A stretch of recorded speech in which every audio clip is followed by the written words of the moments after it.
Et bonjour à tous, c'est Germain de Webax. On se retrouve pour le tutoriel de la semaine concernant PrestaShop et le référencement. Et aujourd'hui, on va voir vraiment quelque chose d'intéressant. Pas vraiment nouveau, mais d'intéressant, parce qu'on va parler du champ miraculeux. Le champ qui, dans PrestaShop, en fait, change considérablement votre référencement. Un champ très habituel, mais que finalement est très souvent négligé parce que on pense que Google sait tout, alors que Google a besoin d'aide pour bien comprendre votre site.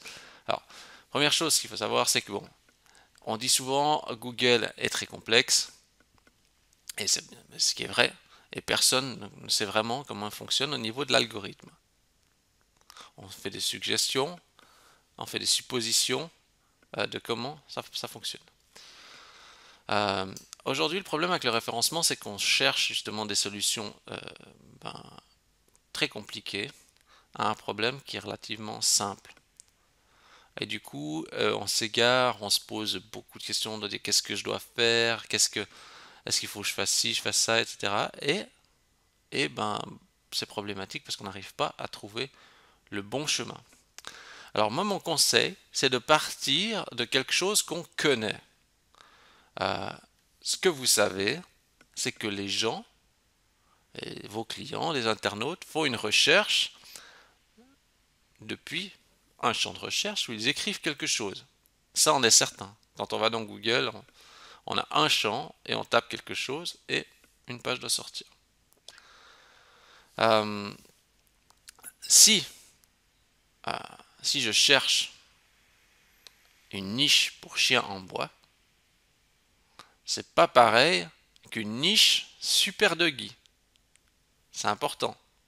Vous comprenez bien ça. Même si la niche super doggy de votre site, bah, c'est une niche pour chien en bois, Google ne va pas forcément comprendre que c'est pareil. Ce qui est très important, c'est de comprendre vos clients, de les connaître vos clients, de connaître leur langage. Et en fait, beaucoup d'e-commerçants perdent du trafic à cause justement de ça. Vous imaginez même pas, il y a des commerçants qui ont peu de visibilité parce que le- les termes qu'ils utilisent ne sont pas les bons. Pire encore, les termes importants ne sont pas là où il le faut. Le risque, c'est d'avoir un gros catalogue et d'être complètement à côté de la plaque. Vous avez très bien fait votre travail, vous avez des jolies photos, vous avez des bons prix, c'est super. Votre template il est responsive, il marche bien avec le mobile, c'est génial. Sauf que euh, la manière dont vous avez abordé le sujet ne correspond pas à comment parlent vos clients. C'est pour ça qu'on va voir le champ miraculeux utilisé par tout le monde, mais mal exploité. Pour poser la réflexion, c'est vraiment important parce que je peux vous dire, je vois énormément de clients dans lequel, dans le cas où c'est vraiment mal utilisé. Je crois que tout est dit. On va passer à la pratique et on va analyser ça un petit peu ensemble. C'est un point que tout le monde connaît, mais très négligé pour le positionnement. C'est parti. Alors, euh, j'ai mon PrestaShop, j'ai mes produits, super. Bon, avant de faire quoi que ce soit, justement, il faut se positionner. Imaginons que je suis un marchand, hein, j'ai ma boutique.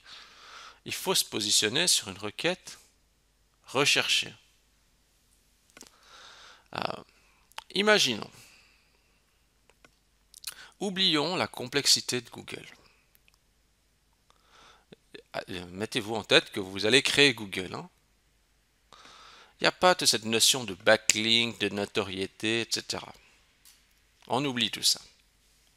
On va se dire, on se met à la place de Google, On est en 1998, on crée Google et on va commencer à établir des règles. La première règle que vous risquez de créer, c'est vous allez dire, moi je vais aller sur google.ch. Voilà, on vient de créer Google, c'est super. Et maintenant, on dit, ok, bon, ben, qu'est-ce qu'on fait? On va faire une recherche. Qu'est-ce qu'on va faire? Comment on coderait l'algorithme? Je suis sûr que vous allez dire ça, c'est que, je pense que vous allez dire comme moi. Je veux dire, si je tape ça, un carnet de notes renard, eh ben, on va essayer de donner un résultat qui correspond à carnet de notes renard. Ça va vous faire rire, hein, ce que je vais vous dire. Mais en fait, c'est super important. Si on regarde, quand même, le premier résultat, regardez la ressemblance. Carnet de notes renard. On ne peut pas dire que la correspondance ne joue pas un rôle. C'est l'élément certainement le plus important à comprendre. C'est que malgré tout ce qu'on veut dire, la correspondance est importante. Et c'est normal, puisque quoi de plus logique de faire correspondre la requête de l'internaute avec la page de destination. C'est super important. D'ailleurs, je vais aller voir qu'est-ce que c'est. Je me demande si c'est pas une boutique PrestaShop Test. Ah oui, en plus. En plus. C'est super marrant. Mais on voit que quelqu'un qui tape avec exactitude ce nom de produit, eh bien, il arrive à atterrir sur cet article. Et je me demande en plus si c'est un vrai... Est-ce que c'est un vrai article ou bien c'est une boutique test? C'est même possible que c'est une vraie boutique. Ça, c'est... Non, c'est l'article de test de PrestaShop, mais peut-être qu'il est réellement en vente ce produit en fait. Donc, la correspondance, c'est vraiment quelque chose de super important. Est-ce que vous devez vous poser une question? C'est le jargon. Alors, le jargon, on voit vocabulaire, utilisé spécialisé dans une profession. Le jargon est une fonction principalement utilitaire qui vise l'efficacité de l'expression, mais sert également. Ok, bon. Attendez voir, je viens de voir un truc marrant. Ah voilà, voilà, mais comme c'est drôle, regardez bien ça. C'est exactement ça. Moi je parle pas vraiment bien anglais. Mais alors là il dit il y a besoin de la RAM, puis l'HDD pour l'URL, de mon IP, pour je suis pas sûr c'est HTML et tout. Et l'autre il dit quoi? Il comprend rien. Et c'est exactement ça. Vous êtes cette personne et vous dites souvent des choses. Et votre client il fait comprend pas. Euh, il y a une incompréhension entre ce que vous dites qui est clair et ce que dit votre client. Et justement l'intermédiaire, Google fait le pont, quoi. Seulement le client, entre ce que lui va dire et ce que lui vous lui retournez, ça n'a rien à voir des fois. Et ce n'est pas des cas isolés, hein. Donc ce qui est important, c'est de comprendre comment recherchent vos clients. Parce que, vous voyez maintenant, on est déformé. On se dit, ah oui, mais carnet de notes, carnet de notes, carnet de notes. Qu'est-ce qui vous fait croire que c'est carnet de notes, hein? Pourquoi vous êtes persuadé que c'est carnet de notes? Et puis pourquoi pas, pourquoi c'est pas bloc-notes, renard, hein? Pourquoi ça serait pas ça, finalement?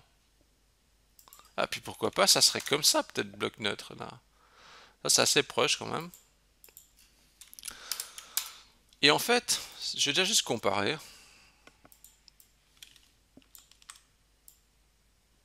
Dans les résultats. Si je regarde, là, il y a quoi? Le carnet de notre renard, il y a 1 440 000. 1 million...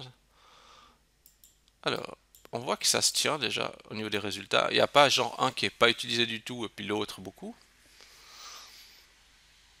Mais ce qu'on peut se poser la question, c'est justement, ici l'écart se creuse pas trop, mais on voit que les résultats fournis ne sont pas les mêmes. Google considère que c'est différent. Du coup, si vos clients utilisent un synonyme beaucoup plus souvent plutôt qu'un autre, c'est important de savoir.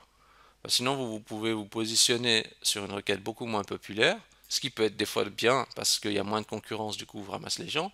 Mais si le terme il est trop à coucher dehors, vous risquez des fois de vous positionner à côté de la bonne requête. Et ça, c'est problématique. Donc, faut faire attention, faut vraiment utiliser. euh, ouais, peut-être que des gens ils disent, je prends un exemple, feuille, non, je vais mettre calepin, calepin renard.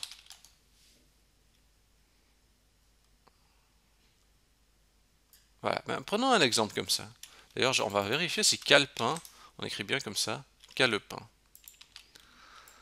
Imaginez, parce que j'avais des personnes qui sont, ben voilà, ils ont toujours dit calepin dans leur entreprise, et ils disent tout le temps calepin, calepin. Ils disent, ouais, voilà, ça c'est un calepin de renard. Problème, si on regarde ici, on a 196 000 résultats, contrairement à l'autre où il y a 1 500 000. Du coup, le client essaie de se positionner là-dedans, alors qu'il aurait l'opportunité de se positionner sur quelque chose de 5 fois aussi, enfin de 7 fois plus grand en fait. Tout ça juste à cause de la dénomination. Donc c'est pour ça qu'il faut se poser quand même la question si euh, les termes, le nom du produit est explicite. Alors, euh, dans l'article, parce que bah, justement les clients me demandent oui, qu'est-ce qu'il faut que je change et tout, il faut que je fasse des modifications. Franchement, à mon avis, je pense qu'avant de tout changer et de faire quelque chose de trop compliqué, avant même, avant même d'aller même toucher la partie anglais référencement puis de faire des modifs là-dedans, s'il y a une seule chose qu'il faudrait retoucher, c'est bien le nom du produit. Le nom du produit est certainement la zone la plus importante puisque quand on ne définit rien du tout dans la partie référencement, c'est le nom du produit, si on regarde dans le code source, qui est vraiment pris dans le titre. Et Google, comme on a vu, la correspondance, on voit bien, la correspondance vient du titre, vraiment. Donc le titre est important. Donc avant même de vous dire oui, je vais mettre un nom de produit et je vais remplir la partie référencement et tout ça. Alors, vous avez deux choix. Soit vous ajustez déjà le nom du produit, ça fera très bien le travail. Soit le nom du produit, vous voulez effectivement donner une référence technique ou quelque chose comme ça pour vos clients, mais à Google, vous mettez un titre différent pour que ça puisse correspondre avec la recherche de l'internaute. Ça, c'est vraiment important. Mais si vous voulez, on va dire, faire quelque chose de simple dans un premier temps, et que ben, vos noms de produits ont été faits un petit peu à l'improviste, et puis que finalement, le nom de produit sur votre site en soi, il n'est pas vraiment forcément clair, alors ça vaut la peine déjà juste de changer le nom du produit, sans même toucher ça, puisque ça, si ça c'est vide, le nom du produit sera assigné automatiquement comme titre. Si le nom de vos produits est explicite, alors dans ce cas-là, il peut valoir la peine de définir une balise titre. Une balise titre plus claire, parce que par exemple, imaginons, je sais pas, ça s'appelle, en interne, vous dites, c'est le XCG.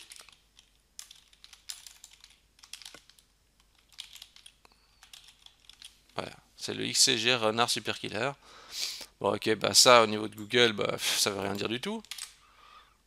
Mais ça vous permet justement de mixer les deux. Ça veut dire que, bah voilà, le nom de votre produit correspond comme ça parce qu'il est bien explicite, parce que vous travaillez toujours comme ça. Et au moins à Google, vous donnez le bon titre pour que la correspondance puisse se faire avec la requête de l'internaute. C'est vraiment super important. Vous savez, il y a des gens qui donnent. Bah, je vais aller sur le site de Ikea. J'ai regardé un exemple. Maintenant, il y a un peu la mode, c'est on donne des noms. Haskelman. Est-ce que vous voyez de quoi je parle quand je vous dis Haskelman? En tout cas, dans ma tête, moi je ne vois pas une table plus quatre chaises pliantes, etc. Vous me dites Haskelman, je vois peut-être éventuellement un viking peut-être, mais en tout cas pas une table et quatre chaises. Euh, Maintenant, si on regarde justement dans le code source de la page, qu'on va regarder la partie titre, alors ici, le titre, c'est quand même table plus 4 chaises pliantes extérieures, teinté gris brun, etc. Vous voyez que le titre est quand même différent. Le titre est beaucoup plus complet. Euh, les gens vont chercher peut-être table plus 4 chaises pliantes. D'ailleurs, on va faire le test. Regardez de nouveau. Regardez ma requête. Regardez la correspondance. C'est quand même super proche, hein, quoi qu'on dise. Hein.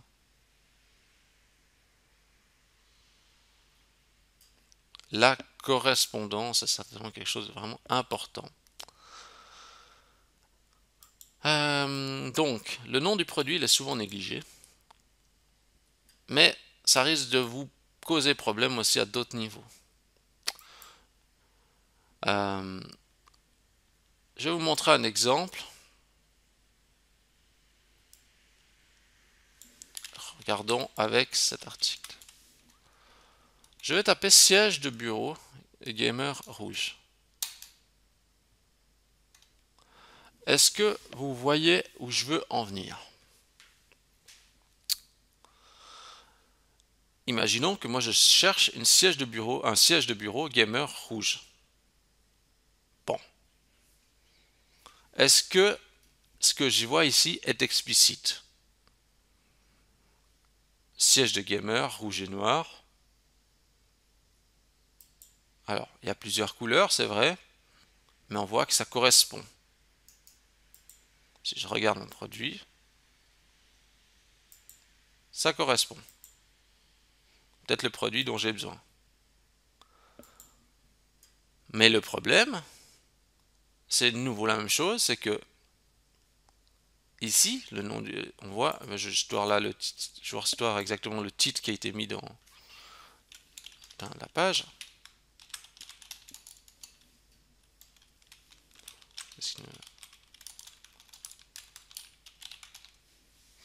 Siège de gamer, rouge et noir, etc.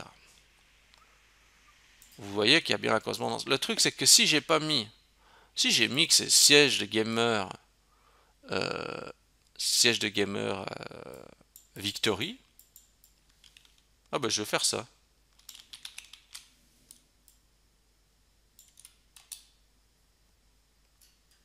Bon là il me le remontre, ça pense à un hasard, parce que c'est la même. Ce que je veux dire par là, c'est qu'en fait, euh, Google ne peut pas montrer à votre client une siège de gamer rouge si vous avez mis quelque chose qui n'a rien à voir avec ça. C'est super important et justement le plus important c'est que Google Shopping, si vous allez faire de la publicité payante, marche sur le même principe. Donc ça veut dire si vos titres ne sont pas explicites, eh bien vous allez avoir des problèmes. Parce que si, de nouveau, Google ne pourra pas proposer des produits payants avec la bonne correspondance. Vous allez avoir une double pénalité en fait. Vous allez être pénalisé pour le référencement naturel parce que vous serez à côté de la plaque au niveau du terme. Et vous allez être pénalisé aussi pour le référencement payant parce que le titre du produit ne correspond pas à la requête de l'internaute. Alors, comment faire pour connaître la requête de l'internaute? Alors, il faut un petit peu regarder comment font les concurrents et il faut faire marcher un petit peu sa tête parce qu'il n'y a pas un outil qui dit voilà, qu'est-ce que va taper l'internaute. On peut se servir de l'outil de suggestion. Hein. Par exemple, si on dit siège de bureau, on peut voir certains. Si je mets gamer, d'ailleurs, vous voyez, il y a une question qui peut se poser, c'est qu'on dit est-ce Est-ce qu'on dit plutôt siège de bureau ou est-ce qu'on dit plutôt fauteuil de bureau? On va regarder.